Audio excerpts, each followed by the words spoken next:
El próximo disertante es arquitecto Martín Torrado, Buenos Aires. Martín Torrado es arquitecto egresado de la Facultad de Arquitectura de la Universidad de Buenos Aires en 2001, con diploma de honor. Ha sido profesor de la Universidad de Buenos Aires y profesor titular de la cátedra en la Universidad de Palermo. Actualmente es profesor de Construcciones 1 y 2, profesor titular de Introducción al Proyecto Arquitectónico en la Escuela de Arquitectura y Estudios Urbanos de la Universidad Torcuato Di Tella.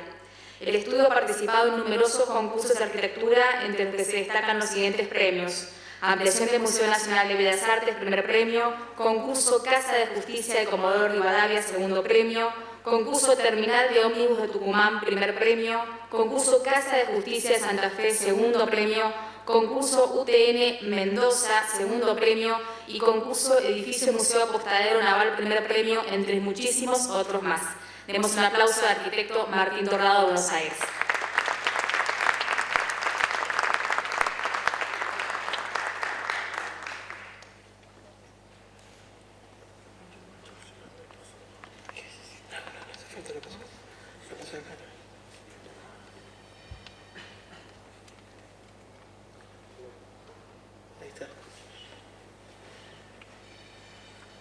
Bueno, buenas noches. Por supuesto agradezco al colegio de volver a invitarme. La verdad, como decían antes los chicos, es un evento bastante único y que une arquitectos de todo el país. Me parece que es un punto de intercambio muy interesante y de cruce único lo que lograron y la continuidad, ¿no? Como la constancia en estos últimos 7, 8 años ininterrumpidos en los que se produce el evento. Y lo que les voy a contar por lo que me invitaron, es por una experiencia particular que fue la decisión de participar en el gobierno de la Ciudad de Buenos Aires como director general de arquitectura durante el 2015 al 2020. Y lo que un poco el título de la charla y de lo que vamos a ver, que se denomina Oficina Técnica, y es una selección de proyectos de arquitectura pública, quería arrancar como con esto de arquitectura pública, ¿no? Como no es obra pública, como el primer esfuerzo que hicimos cuando llevamos adelante esta oficina fue tratar de transformar lo que todos llamaban obra pública e intentar dar un paso hacia la oportunidad de que se transformara en arquitectura pública. Y después la oficina técnica, ¿no? ¿De qué se trata la oficina técnica? Entendemos que o tomábamos de referencia estas administraciones tan exitosas en la década del 50 como puede ser la oficina de correos, ¿no? Desarrollando una gran cantidad de edificios de calidad por todo el país, o la Dirección Nacional de Arquitectura, en la que se conocen Mario Roberto Álvarez y Macedonio Oscar Ruiz, o la Dirección de Escuelas, que genera una serie de edificios de gran calidad en la década del 40. Y esas oficinas no tenían nombre, ¿no? ni autoría, sino que se fumaba esa autoría como en este carácter de oficina técnica, donde el autor y la arquitectura quedan un poco como en segundo plano, y en verdad lo que se valora es el esfuerzo del equipo interdisciplinario. Un poco este es el organigrama de la oficina. Son cerca de 120 personas, 80 arquitectos y el resto administrativos en el rango de administración, abogados, jefes de gabinete y diferentes tipos de asesorías. Y por otro lado, los equipos de proyecto, que de alguna manera funcionaron como si fuera un taller de una universidad, ¿no? Y donde existían directores de proyecto que que creo que otra virtud que tuvo esta oficina es que ninguno de los jefes de proyecto, ni yo, habíamos participado de la gestión pública. Entonces para todos era una nueva manera de comunicarnos con los equipos ya conformados dentro de la oficina y otra manera de transferir los conocimientos y la forma de trabajar. De esa manera se armó un equipo como de directores de proyecto que intenté convocar a arquitectos a los que respetaba y que me parecía que podían llevar muy bien adelante este trabajo y poder armar estos pequeños talleres que iban a llevar adelante cada uno de los proyectos. Bueno, el equipo es muy amplio, pero los directores eran Ricardo Fernández Rojas, Mariano Crusellas, Federico Marino, Roberto Raiber, Francés Planas, Jerónimo Bedel, alguna colaboración con Sebastián Adamo y Marcelo Faiden, Javier Esteban, y me debo estar seguro olvidando de alguno más que tuvo a cargo equipos, y los colaboradores y los equipos de arquitectos que trabajaban, bueno, esos 60 arquitectos que se enumeran por debajo, que finalmente eran el motor de todos los proyectos. Y voy a intentar mostrar, o me parece que lo interesante es mostrar como la envergadura del trabajo durante estos 4 años. La Dirección de Arquitectura funciona a modo de un estudio de arquitectura en donde los distintos ministerios se acercan con sus proyectos y la dirección es como el ente ejecutor. Son los que pueden como ejecutar esos presupuestos y transformarlos en proyectos reales. Es decir, que viene, por ejemplo, el Ministerio de Educación con una inquietud, o la Dirección de Bibliotecas con una inquietud de mejorar algo, y nosotros teníamos que tomar la decisión de cómo llevar adelante ese proyecto, cómo ejecutar ese presupuesto y cómo llegar a buen puerto. En ese sentido, llevamos adelante, la dirección lleva adelante prácticamente 24 concursos, que es algo de un concurso cada 3 meses. De los concursos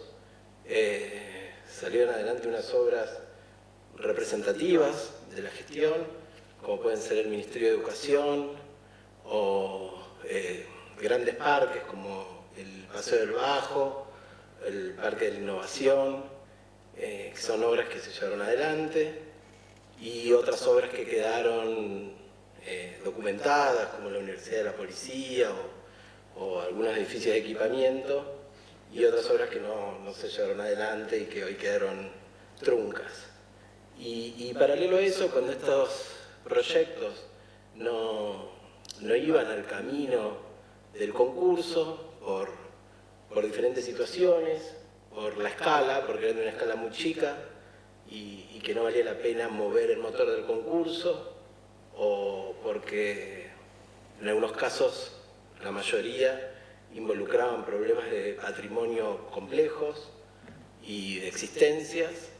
o porque los tiempos y la política requerían que se hagan ya y no tenían como el apoyo del tiempo que necesitaba organizar las bases, los tiempos de concurso, los resultados. Entonces se optaba por hacerlo interno en la oficina. Un poco ese punteado son las manchas de los proyectos, algunos o la mayoría de los proyectos. No me voy a detener en ninguno en particular para intentar mostrar de alguna manera un pantallazo la variedad y diversidad de proyectos, y a modo de hoja de ruta lo único que les voy a contar es que hay un primer paquete de proyectos que están vinculados con la educación, después vinculados con lo que sería lo cultural, el espacio público, muy relacionado con la relación de artistas plásticos, después grandes equipamientos deportivos y finalmente proyectos para ministerios. Ese es un poco lo que vamos a ver. Y como les decía, no me voy a detener,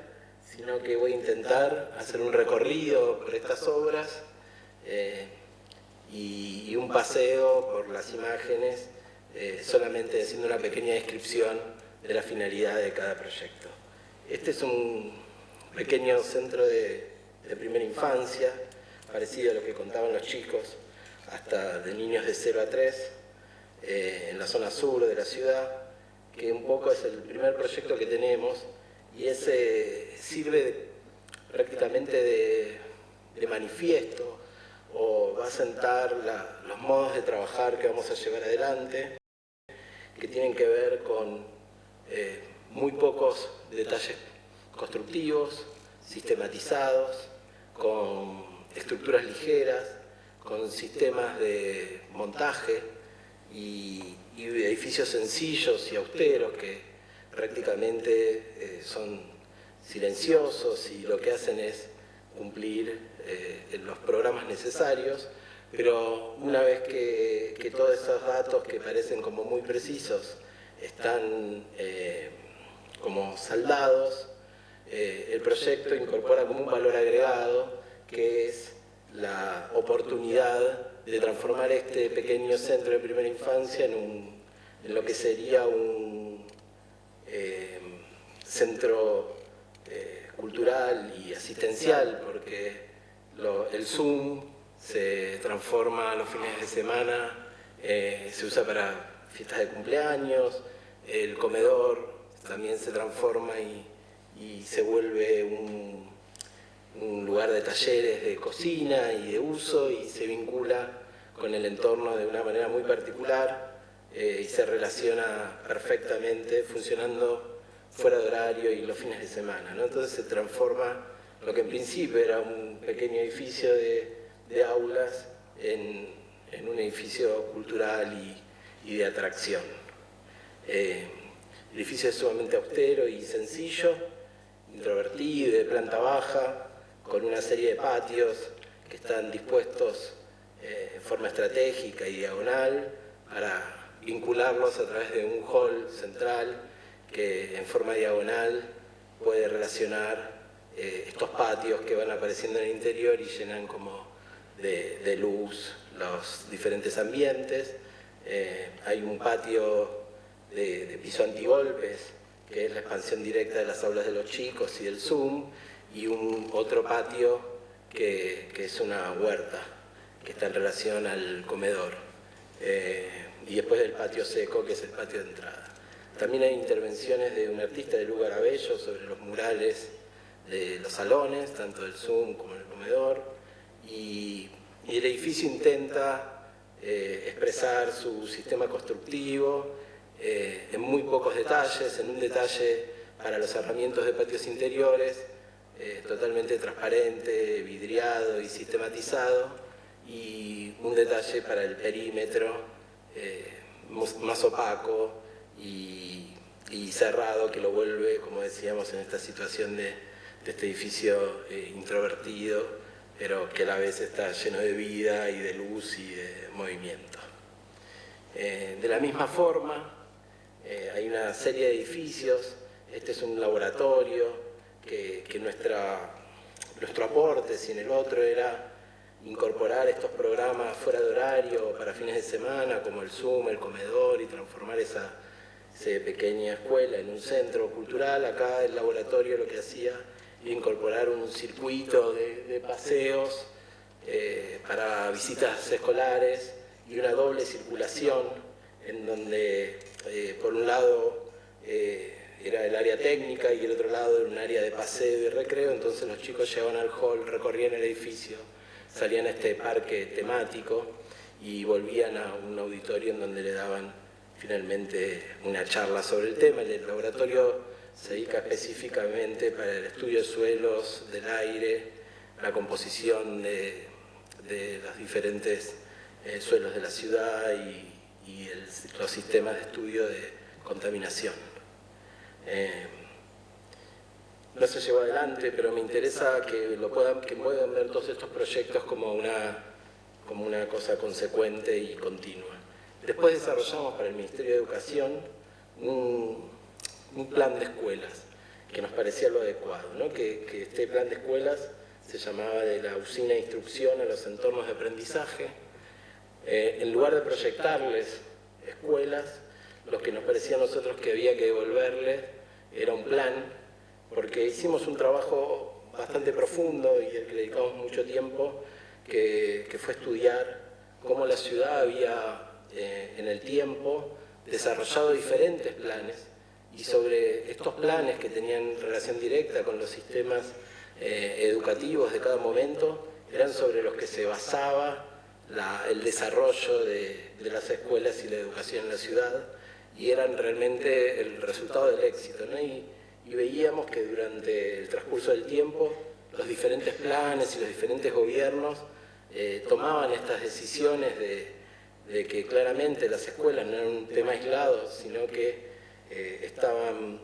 fundamentadas en un plan, y ese plan estaba relacionado directamente con la forma de enseñar y cómo va transformándose esa manera de transmitir conocimiento, y cómo van apareciendo diferentes sistemas de aulas, diferentes sistemas de patios y diferentes sistemas de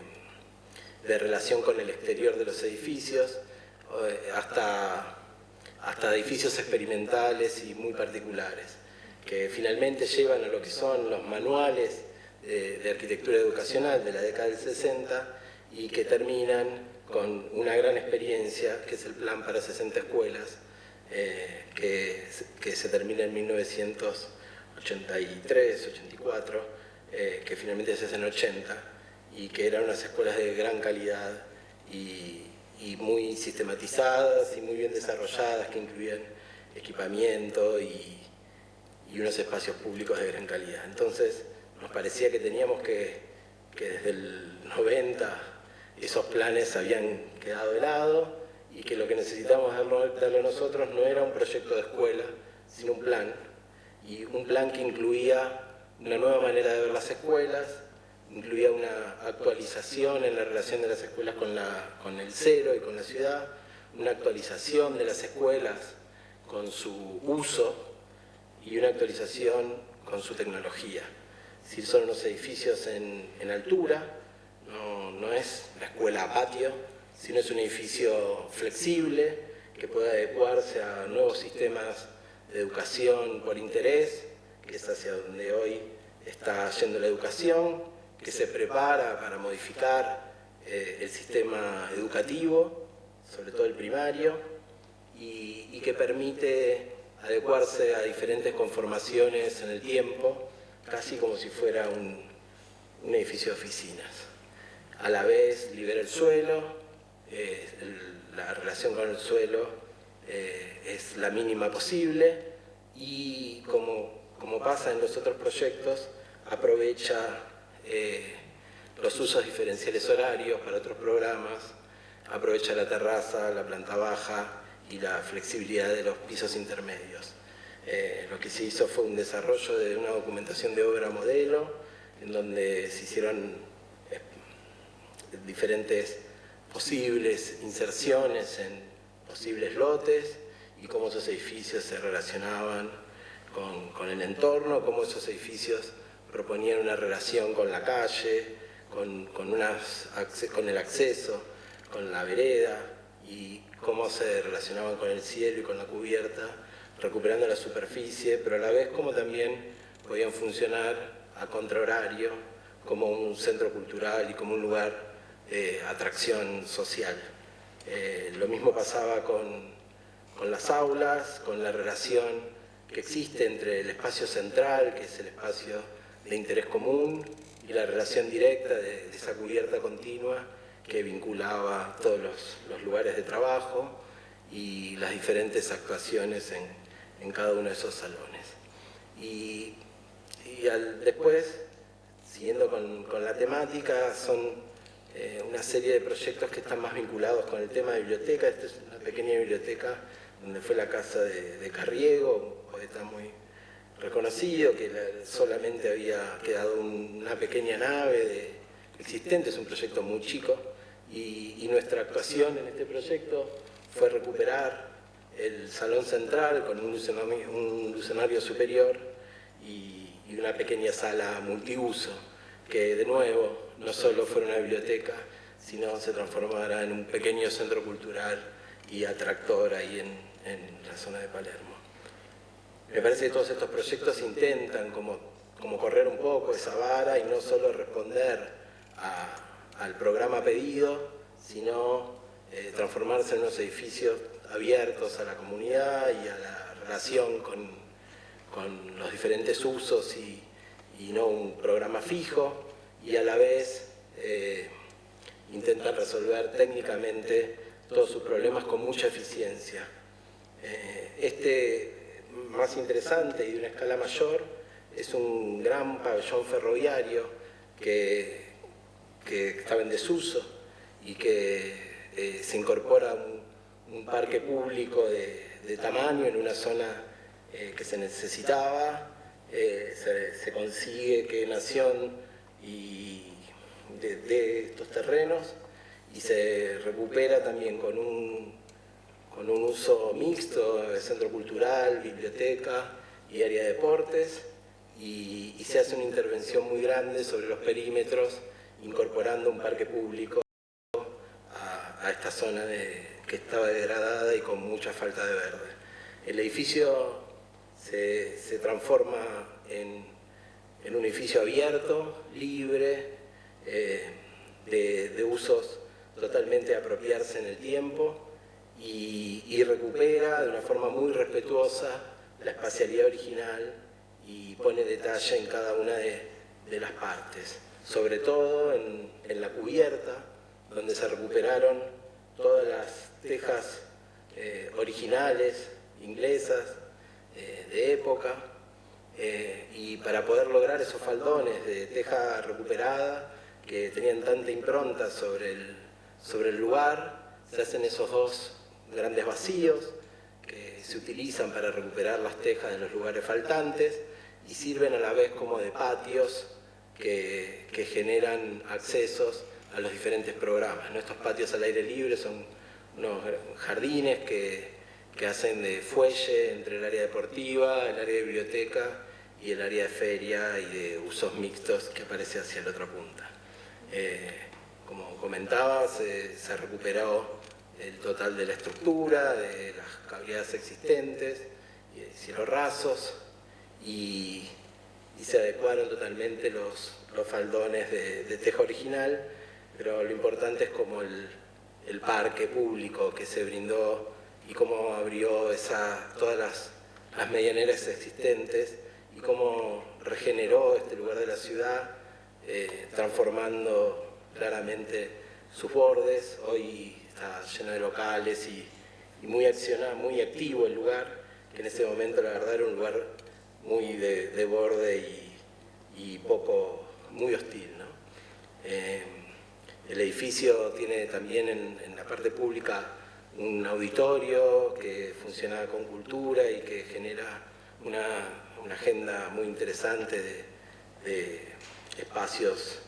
a cielo abierto y de uso de cielo abierto, pero integra, que creo que el mayor valor agregado que genera el edificio es esta integración clara del parque con la ciudad, la relación con esa iglesia, con la torre enfrente y con la proporción horizontal del edificio y esos patios que claramente identifican los accesos y los diferentes programas en ese faldón que mide prácticamente 300 metros de largo. De la misma forma, estos proyectos que involucran patrimonio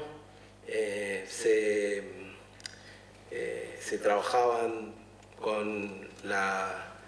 APH, que son los encargados, ¿no? Que son los encargados de protección histórica, ¿no? De las áreas de protección histórica, y también se vinculaba con Patrimonio de Nación en cada uno de estos proyectos. Sobre todo, que es las oficinas para Kumar, que en principio era solo un proyecto de oficinas, pero que finalmente entendíamos que debería ser un proyecto urbano más grande, y en el área en donde estaba la oportunidad de construcción de ese edificio de oficinas, Akumar es la oficina que en convenio con provincia, cuida y mantiene el riachuelo, pero nos parecía que el lugar en donde debía estar esta oficina tiene que estar en relación a estas construcciones existentes que están en Barraca Peña, y ser un atractivo y unir diferentes puntos sobre el borde del riachuelo, unirse con Caminito y con lo que es Proa en La Boca y recuperar ese borde costero. Entonces la acción de la posición de este edificio acá no era un solo edificio, sino era la adecuación de un conjunto de edificios, un museo que tuviera que ver con el riachuelo, sobre las antiguas barracas, donde con una intervención mínima se adecuaba el edificio histórico, al igual que las acciones sobre el parque público, que eran las que iban a hacer que este edificio de oficina se vinculara con el río y con todo el borde sobre el riachuelo. El edificio de oficinas es un edificio eficiente, pero totalmente volcado a las vistas sobre el riachuelo, con unos pisos retirados que permitían unas terrazas públicas sobre las vistas largas del riachuelo. Y como les contaba, este proyecto se vinculaba directamente con la reconversión del borde de la costa del riachuelo, que originariamente, como se ve en el corte por debajo, existía un polder, que era como una infraestructura para evitar las inundaciones en las crecidas del riachuelo sobre el área de La Boca, que se había realizado en la década del 90, y nuestro proyecto es reconvertirlo en un área verde, generando una ladera, una lomada verde que recupera todo ese paseo por sobre el riachuelo, en consonancia con el proyecto de la activación del punto de Barraca Peña. Y estos proyectos que parecen menores y que toman como pequeños tramos de ciudad y de reconversión, son casi como de acupuntura, como también puede ser este pequeño proyecto en Dique Cero, donde es el primero de los diques de Puerto Madero, también con 2 espacios públicos vacantes, unos lugares muy ásperos, muy olvidados, que con unas acciones muy sencillas y económicas de verde y de lugares de estar, activaron estos lugares que están en cruce entre infraestructura, autopista, barcos, y generaban como estas situaciones de plaza y de caminería que reactivaban la zona, ¿no? Y estos pequeños proyectos urbanos o pequeñas plazas eran como oportunidades, como comentaba alguien, que veíamos que no es el gran proyecto del Paseo del Bajo, pero sí pequeñas intervenciones que podían mejorar áreas olvidadas y degradadas, o con estas situaciones tan complejas urbanas. Y dentro de estas actuaciones sobre espacio público aparecen algunas de una escala un poco mayor, que toman manzanas y que son como también pequeñas plazas, como es esta de la manzana 66, en donde empiezan a aparecer la colaboración con artistas plásticos, en este caso con Siquier. Siquier tenía el taller muy próximo a esta manzana, y nos pusimos a trabajar en conjunto. Él da este patrón, un poco recuperando las antiguas dibujos de Tais y estas cosas de recorrido y de laberinto y de bajar la velocidad sobre estas avenidas tan complejas, y el proyecto intenta de alguna manera como dejar ese pattern central y sobre los bordes armar 3 filas de árboles y potenciando sobre la existente, dejando esta cosa este proyecto de Siquier como un corazón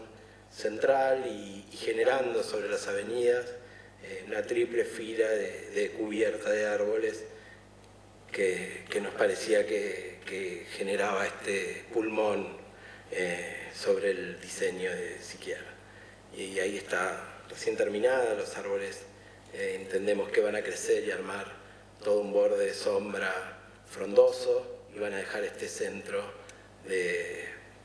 de recorrido y de cambio de movimiento y de velocidad en el centro de Manzana.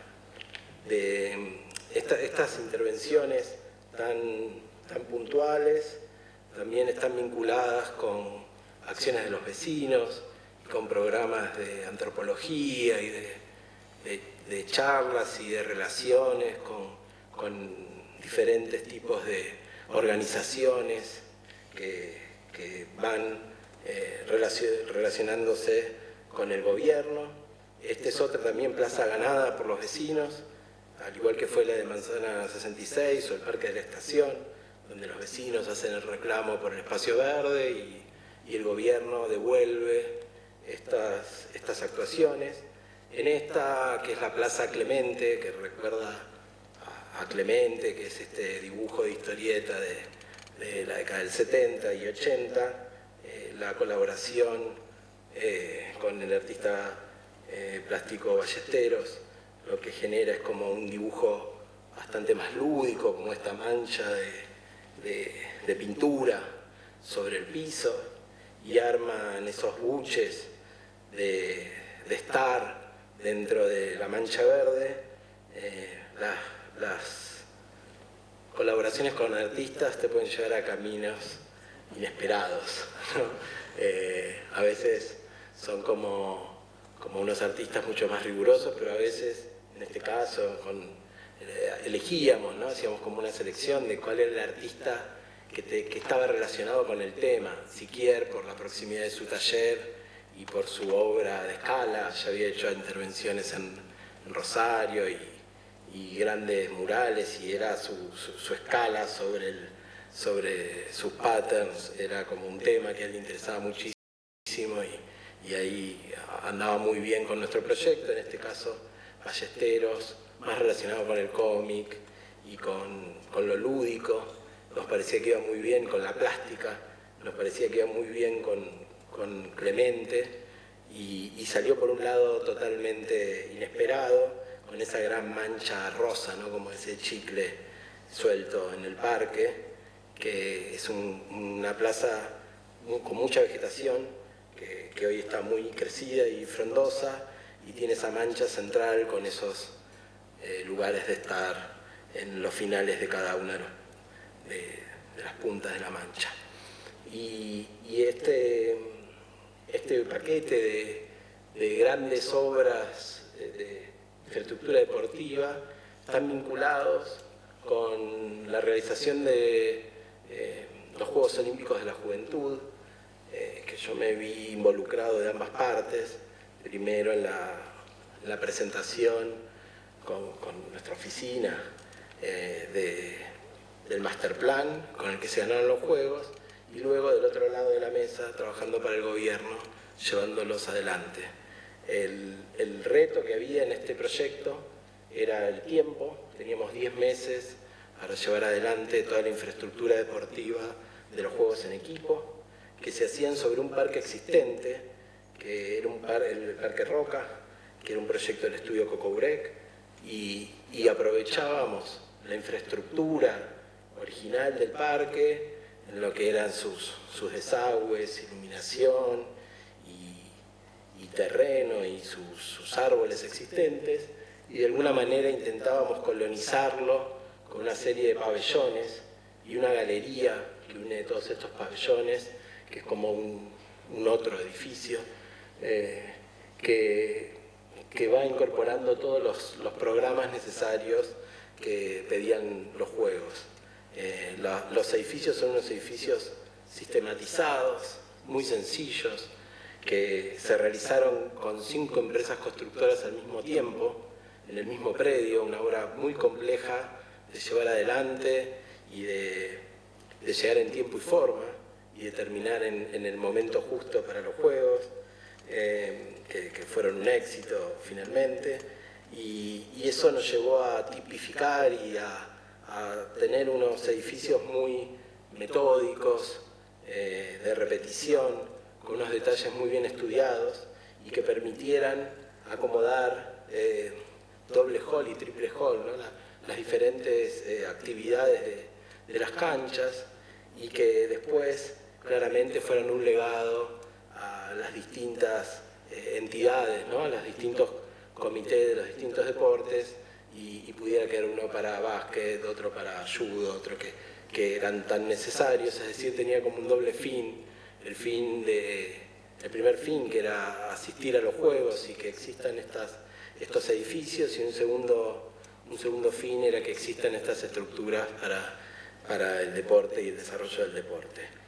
Los edificios son de pórticos paralelos metálicos con una solución diferencial en los bordes y con una canaleta de perímetro en toda la vuelta, que le permite muy fácil acceso y mantenimiento. Y después aparecen dos edificios particulares, uno a cada punta, que uno es el pabellón de gimnasia rítmica y artística, que no existía en el país, no había un edificio en el país que cumpliera con las condiciones olímpicas para poder realizarse, y a la otra punta la pileta olímpica. Estos 12 proyectos tenían la particularidad de que usaban la topografía del lugar, es decir, que aprovechaban, mantenían la misma altura del resto de los pabellones, que era una altura de 12 metros libres, pero a estos necesitaban entre 15 y 18, entonces se aparecía como la cancha, el juego por debajo y el acceso de la gente a nivel intermedio, lo que hacía que todos los pabellones tuvieran la misma altura sobre el terreno y que estos dos pabellones aprovecharan la situación topográfica, que era como elevada y de montaña sobre las dos puntas, y dejara la misma altura en los bordes. Ahora en las perspectivas, en las fotos aéreas, se va a percibir mucho mejor lo que digo. En todos los casos, siempre el mismo desarrollo de borde de canaleta, de cubierta y de sistema. Estas son la pileta olímpica, y este otro edificio, que es la galería, que une todos los edificios, que imaginábamos que iba a ser el lugar de encuentro, de recorrido y finalmente el lugar público que le iba a dar carácter a todo el complejo. Los edificios se realizaron al mismo tiempo, con estos sistemas de pórticos paralelos, y como se ve el giro en las esquinas, para que cambiaba y tomaba esa diferencia con la canaleta y el mismo detalle de borde en toda la vuelta, tomando a 4 aguas la cubierta con muy baja pendiente. Y el cerramiento de todos los edificios es de unos paneles de gran aislación térmica, de doble cara de PIR, con aluminio exterior, que de alguna manera lograban este reflejo de cielo y hacían que se fundieran con el paisaje. En la parte inferior el panel es liso, en la parte superior, por su gran altura, y es lo máximo que construye la industria este panel, y el estriado le permite mantenerse perfectamente plano en toda su superficie. La altura intermedia también es la altura de carpinterías y de circulaciones y de áreas de servicio, y esto es lo que les comentaba, ¿no? Finalmente unifica la altura de todos los pabellones, y los dos pabellones en las puntas con las canchas semienterradas, pero no es que hubo que hacer el pozo, sino se aprovechó la diferencia de nivel para lograr la posición y la altura necesaria, y el máximo intentando no tocar la vegetación existente y de mantener áreas de reserva verdes en el interior del predio, y armando estos dos conjuntos hacia los extremos que generaban como unos propios patios, y como comentaba, colonizando el gran predio, ¿no? El trabajo fue en tiempo récord, en 10 meses se realizó el total de la obra, y la obra expone todas sus partes, ¿no? Su estructura, sus instalaciones, sus cerramientos. Este es el pabellón de gimnasia rítmica y olímpica, y los pabellones menores, con sus instalaciones y sus estructuras expuestas, la galería que unifica todos los pabellones, la relación de la galería con los pasos laterales y las áreas de circulación de los edificios y con el entorno. Y finalmente el edificio de la pileta, que no está revestido en paneles opacos. Los edificios estos son para deporte de alto rendimiento, no es un pabellón deportivo los que veíamos antes, ¿no? Son edificios ciegos, no tienen iluminación cenital, no son de deporte, como podemos ver un gimnasio multiuso, sino que son específicos, tenían que cumplir con condiciones de movimiento de aire, de tamaños y dimensiones de federaciones internacionales, con muchas condiciones técnicas. La pileta, de la misma forma, sí permitía cierto tratamiento sobre sus fachadas, no opacos, ¿no? Nosotros, sus fachadas tenían que ser totalmente opacas y sin entrada de sol. Es decir, que la pileta se trabajó, y también por un tema de vapor de agua, unos paneles acrílicos translúcidos en todo su perímetro que permitieron lograr un interior muchísimo más diáfano, pero que durante el día esos paneles con el reflejo se integraban perfectamente con el resto de los pabellones y daban esta percepción de opacos en el exterior, pero lograban esta iluminación continua y diáfana en el interior, ¿no? Estas son las fotos de montaje y de construcción de la pileta. La pileta también es totalmente industrializada, con un sistema que se llama Mirta, de Italia. La pileta es toda de acero inoxidable y de montaje en seco. Toda la estructura de trampolines también es de montaje y metálica, con todas las condiciones que pedía la Federación, y genera esta situación interior de luz tan particular y uniforme y, como les comentaba antes, diferencial al resto de los edificios. De la misma forma, por la noche está sobre la avenida principal, la pileta está ubicada sobre la avenida Roca, y esta condición que durante el día la vuelve opaca por fuera y llena de luz por dentro, la transforma hacia el exterior y la vuelve un lugar de referencia, la vuelve un foco de atracción y de luz sobre la avenida Roca, y es el edificio que identifica el conjunto y que lo posiciona de una manera particular en su relación con la ciudad y su vista urbana, ¿no? y su valor urbano en el contexto.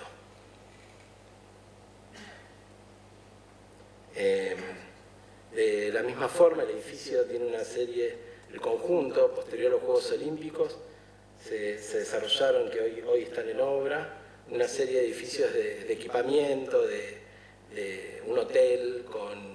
y una escuela, un comedor y las oficinas administrativas para el Comité Olímpico, para la Secretaría de Deportes, y una clínica de alto rendimiento sobre uno de los laterales del terreno. El valor que tenía es que el hotel y las oficinas están hechas, son exactamente iguales, lo único que cambian es el programa, y se realizó en las mismas estructuras por un tema de economía y de tiempos, y lo único que cambiaban era la adecuación del programa en el interior, y hay un pequeño pabellón que es esta clínica de alto rendimiento a un costado. La posición de estos edificios entre un área arbolada, entre una línea de árboles existentes, un poco acompañó la organización original de los pabellones y generó estos edificios metálicos de montaje, uno el hotel para deportistas y el otro la administración, con la escuela y el comedor y la clínica, que terminan cerrando el conjunto y dejándolo en funcionamiento. Imagino que ahora, posterior a la pandemia, se terminarán las obras. De la misma manera, hay pequeños pabellones deportivos, de servicios, que se tomaban cada obra como si fuera un desafío y intentando desarrollarla lo mejor posible, o edificios de gran escala, como es el edificio para el nuevo Tiro Federal, que es un edificio que se posiciona en una nueva tierra de relleno, sobre el borde de la salida de un arroyo de descarga de desechos que tiene la ciudad, en el borde del parque, y se acomoda a esta forma triangular con una complejidad de programas y de usos muy grande, y sobre todo de aislaciones acústicas y de relaciones de seguridad y distintos accesos. Cada disciplina deportiva se organiza en cada una de estas partes, pero también vuelve a este trabajo de eficiencia, de pocos detalles constructivos, del mismo detalle, pero cada vez más desarrollado y más eficiente, donde aparecen de nuevo estos paneles de cerramiento de aluminio con aislación industrializados, pero que acá incorporan también sus condiciones acústicas con dobles paneles de roca de yeso, y finalmente también la intención de que sea un edificio que hoy sirve para hacer unos pabellones de este deporte olímpico, pero que el día de mañana puedan adecuarse perfectamente a equipamiento de borde sobre el frente costero. El edificio recorre la avenida de llegada casi como un espigón hacia el río y arma en forma perpendicular todas las diferentes canchas de tiro, con sus protecciones y sus parabalas necesarios, con todas las condiciones olímpicas que requiere la complejidad del problema, pero es un edificio muy largo, de unos 500 metros, que va resolviendo cada uno de los problemas en su longitud y va unificando todas las diferentes áreas de las diferentes disciplinas en su extensión.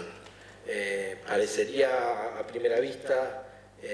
igual, pero va teniendo diferentes tramas de unos mismos cerramientos de aluminio en diferentes tonos, perforaciones y usos que van dando ritmo a lo largo de la fachada, con ventilaciones y con soluciones de detalle para mínimo mantenimiento superiores e inferiores. Y en el interior, como les comentaba, es un gran pabellón libre de columnas, con galerías, que hoy sirve para este deporte olímpico. El día de mañana puede ser utilizado para otros usos, cumple con todas las condiciones necesarias de extracciones y de extracciones de pólvora y de posiciones, distanciamientos, con muchas condiciones técnicas, y se relaciona con el paisaje de esta forma tan particular entre los árboles y reflejando el entorno inmediato. Y finalmente, el último grupo de edificios son 3 ministerios. Los 3 ministerios tienen complejidades diferentes, pero no menores. El primero es el de Economía y Finanzas, que es la recuperación de la antigua cárcel de Caseros, que tiene un anillo de alto valor patrimonial, con esta espacialidad interior. Todos estos trabajos sobre patrimonio se trabajan sobre archivos, sobre un estudio muy específico sobre el edificio original y cada una de sus partes, ¿no? En particular, lo que se hizo fue mantener el área del anillo de máxima protección, intentar de alguna manera mantener la tipología de claustro e incorporar un edificio muy eficiente sobre el perímetro, dejando un patio libre, permitiendo crujías por sobre el edificio existente de ventilaciones cruzadas entre el patio interior y el perímetro, y unas terrazas en los niveles intermedios. También se hicieron unos estudios muy específicos sobre parasoles de perímetro con diferentes densidades de perforación, pero lo interesante del edificio es que finalmente mantiene toda la crujía de alto valor patrimonial e intenta tener la mejor relación posible con lo existente y con un magnífico parque que hay enfrente que lo potencia. Y otro ministerio que también tiene este cruce con problemas de patrimonio o con adecuación de edificios de patrimonio es el proyecto para el Ministerio de la Cultura, que nuestro aporte estaba sobre transformar ese ministerio en un parque de la cultura, donde no solamente estaba el edificio administrativo, sino que aparece una serie de edificios, edificios que es un taller de títeres del San Martín, una sala de danza, un taller de oficios, un edificio que se recupera de 1800, unas caballerizas que se recuperan y se transforman en aulas teóricas, y estos edificios, junto con la sala de exposiciones de la planta baja del área administrativa del Ministerio de Cultura, terminan conformando un patio público dentro del predio que nos parecía que incorporaba esta relación entre las piezas con la ciudad y activaba no solo como un edificio administrativo, sino como un edificio administrativo, cultural y educativo a este parque de España que estaba olvidado y con muy poco mantenimiento, ¿no? En una zona, todos estos edificios están sobre el mismo eje de la avenida Patricios, el que vivimos antes, este edificio, y están sobre el mismo eje, que es el mismo eje del edificio de la sede central de gobierno. No me meto en particularidades de cada uno de los edificios, pero prefiero como barrer con el total. Y finalmente, el último de los proyectos es el edificio para el Ministerio de Desarrollo Humano y Hábitat, donde antiguamente estaba el elefante blanco. Este fue uno de los proyectos más complejos, en principio por el elefante detrás de... No sé si conocen la historia del elefante blanco en Buenos Aires o si vieron la película de Darín, que es muy reconocida. Detrás del elefante blanco está lo que se llama Ciudad Oculta. El edificio queda abandonado en el 45, después de hacerse la estructura y algunos cerramientos, y detrás comienza a armarse un asentamiento que se conoce como Ciudad Oculta, lateral a Los Perales, que es ese conjunto de tiras que se ve de ahí, y donde aparecen una serie de proyectos de vivienda social en la década del 70, y este asentamiento debía ser de los peores y de los más hacinados que habían en la ciudad. Se arman alrededor de este edificio abandonado. Nuestra propuesta, bueno, la propuesta que trae el Ministerio de Hábitat, como les contaba, cada ministerio traía sus propuestas, era recuperar el edificio y poner en valor el edificio. Se hicieron los estudios y los cateos necesarios, y el edificio no soportaba cargas porque tenía todos los subsuelos inundados y todas las fundaciones, y la verdad, todas las paredes embebidas, y estaba en muy mal estado, y nuestra propuesta era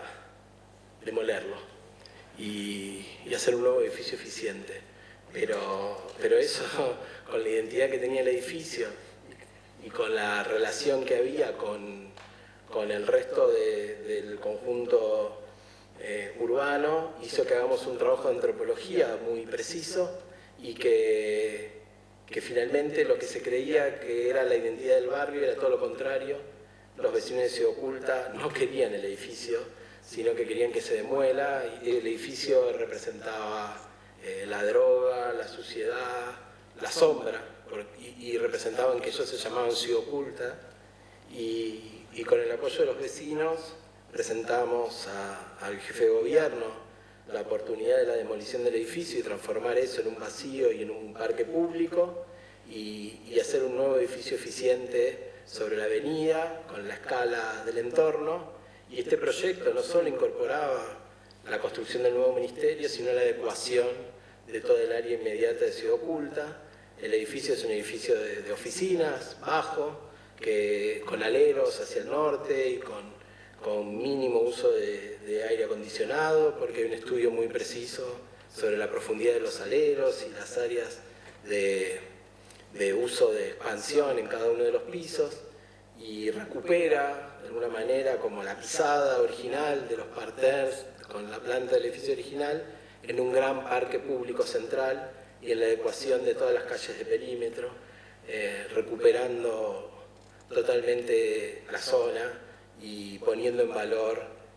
toda el área, ¿no? Me parece que son estas cosas únicas, ¿no? que me parece que era el valor agregado que podíamos proponer, que no era solo hacer un buen edificio, sino que el proyecto nuestro lo que debería hacer era recuperar el área, poner en valor la zona, generar un parque público de calidad, de alta calidad, con equipamiento, en relación a la familia, a los chicos, con una identidad muy particular, con mini juegos de básquet, de fútbol, con juegos para chicos y que claramente recuperara el valor de la zona y pusiera, como se ve, lo que es Ciudad Oculta, lleno de sol y de vida. Me parece que este proyecto de alguna manera resume el esfuerzo hecho durante estos años en todos estos edificios que no solo buscan eficiencia, sino que intentan tener como un valor agregado en cada uno de los proyectos. Bueno, este era el último. Muchísimas gracias.